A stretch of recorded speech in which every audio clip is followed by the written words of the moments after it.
Gears a little bit to talk about the budget battle here in Washington. I'm joined by ranking member of the Budget Committee, Democratic Congressman from Maryland, Chris Van Hollen, and the Majority Whip, Republican Congressman from California, Kevin McCarthy. Welcome to both of you. Big week in this debt duel, competing budgets in the Senate and the House. How these get reconciled, I don't know. But I want to start with a different part of the debate. The president, I thought, was pretty provocative this week in talking about the need to take on the debt altogether. It was just days before the election last fall, and he spoke to Mika Brzezinski and Joe Scarborough of Morning Joe, and this is what he said back then. How would you define your mandate for the next 4 years? And what is, I'd like to know, the sacrifice that will not be asked of just the 1%, but of the 99% as well? Well, there's no doubt that our first order of business is going to be to get our deficits and debt under control. And then just this week, a different tone. He said, we don't have an immediate crisis in terms of debt. In fact, the next 10 years, it's going to be a sustainable place. Congressman Van Hollen, why the change? Well, there's not a change. They're totally consistent. Right now, our big problem is to sustain the economic recovery. We've seen momentum in the job market, and the last thing we want to do right now is to put the brakes on that. In fact, 1/2 of this year's deficit is due to unemployment, the fact that more people aren't at work. So what the president is saying is, our focus right now should be to get people back to work, sustain the recovery, and then reduce the deficit in a measured, balanced way. There's no doubt that we have to do it, and the budgets the president will present, the ones we will present, will do that. It will put us on a sustained downward trajectory on deficits. But our priority is job growth. And this is the point, right? His argument is don't get us in the middle of austerity over the next 10 years. You're going to hurt economic recovery rather than solve the problem you really want to solve. No, look.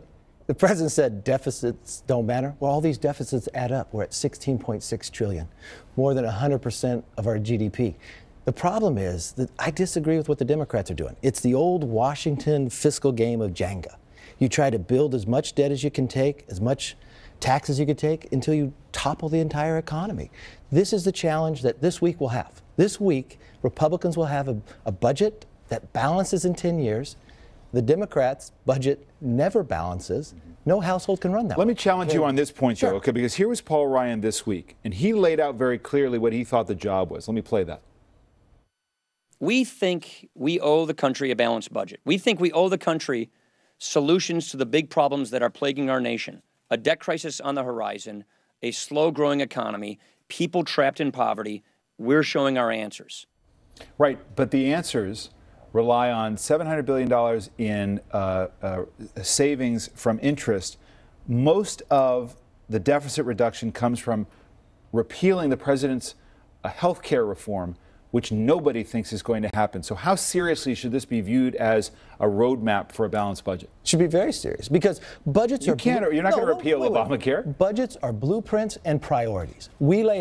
We think Obamacare should be repealed. The majority of Americans agree with us. But we also think tax reform should happen so you can grow the economy. If you allow these debts to continue to grow, they crowd out the private sector. They crowd out the opportunity for small businesses to grow. That's why the economy continues to linger.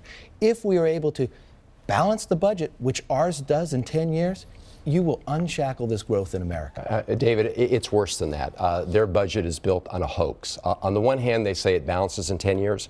On the other hand, they say they repeal Obamacare. The fact is they repeal all the benefits of Obamacare, the things that help provide affordable health care to millions more Americans. But you know what?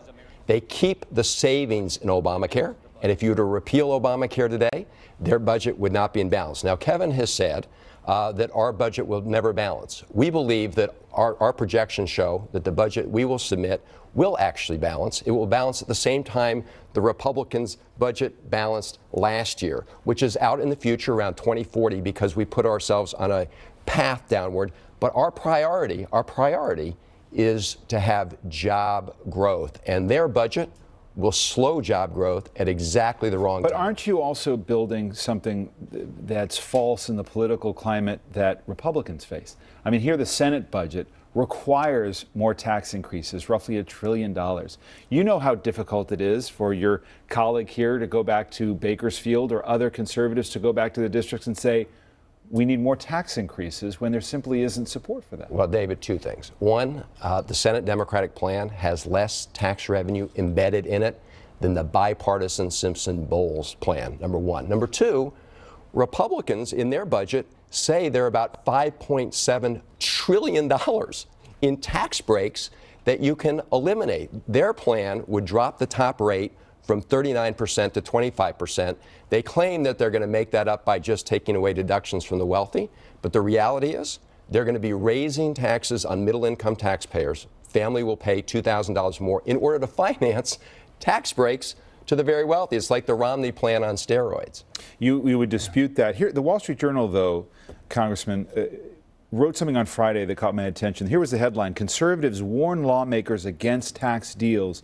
Conservative activists and organizations have begun warning Republican legislators that if they agree to raise taxes in a broad budget deal with the president, they should expect to face challengers from the party's right wing in their next primary elections.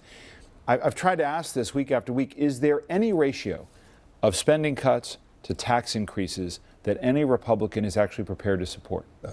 Every viewer that's watching today that's working already got a tax increase.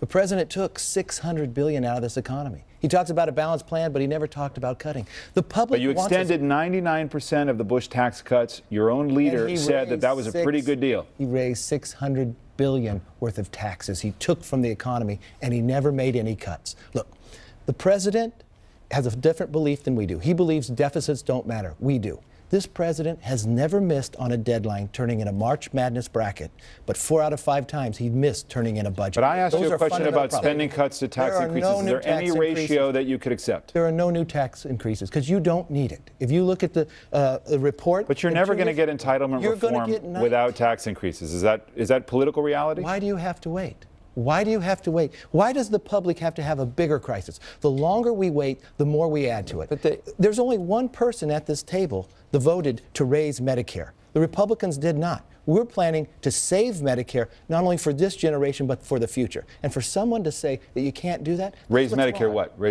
You said to raise Medicare. Save Medicare. To save Medicare. Actually, their plan deals with Medicare by shifting rising costs and burdens on the beneficiaries rather than reducing costs. But Kevin repeatedly says the president never talks about cuts.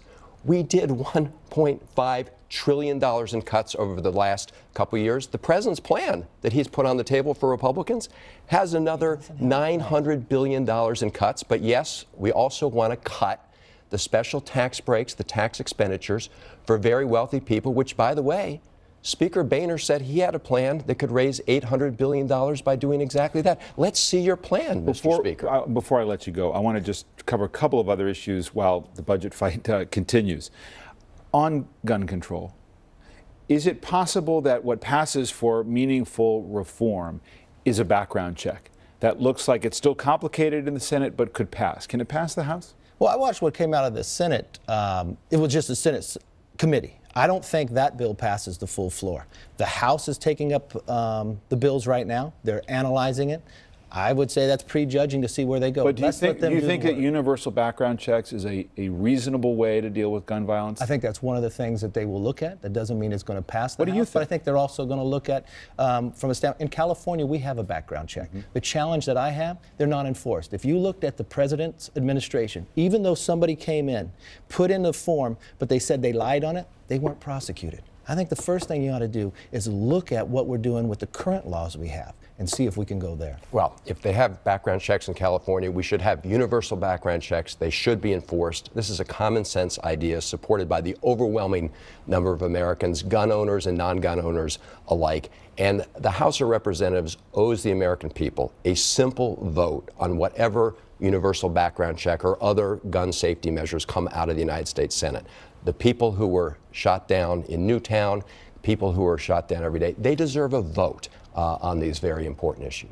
The issue of energy is one that looks to be something that the president, and perhaps can get some bipartisan agreement. That XL pipeline coming down from Canada, the State Department, Congressman, has cleared the way for the president to say, yes, let's open it up. Why shouldn't he?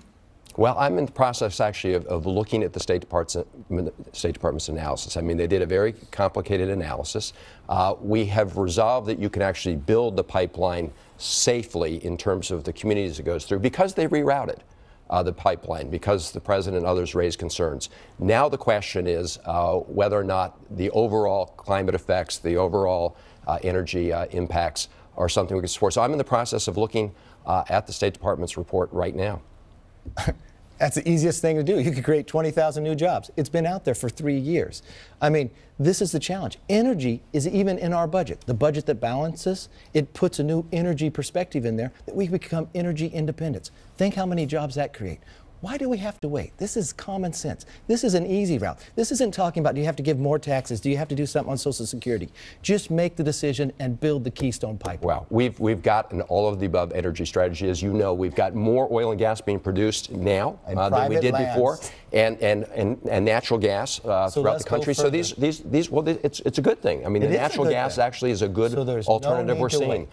As you know, there are lots of people who have these leases right now who aren't using them. Let's see them use more. So let's see if this progresses maybe even more quickly you know, than the you were budget. talking about the Pope. Maybe a little prayer at this point. The prayer at this point in time might help resolve All right, these well, issues. good luck to both of you as these debates continue. Thanks very much. We're going to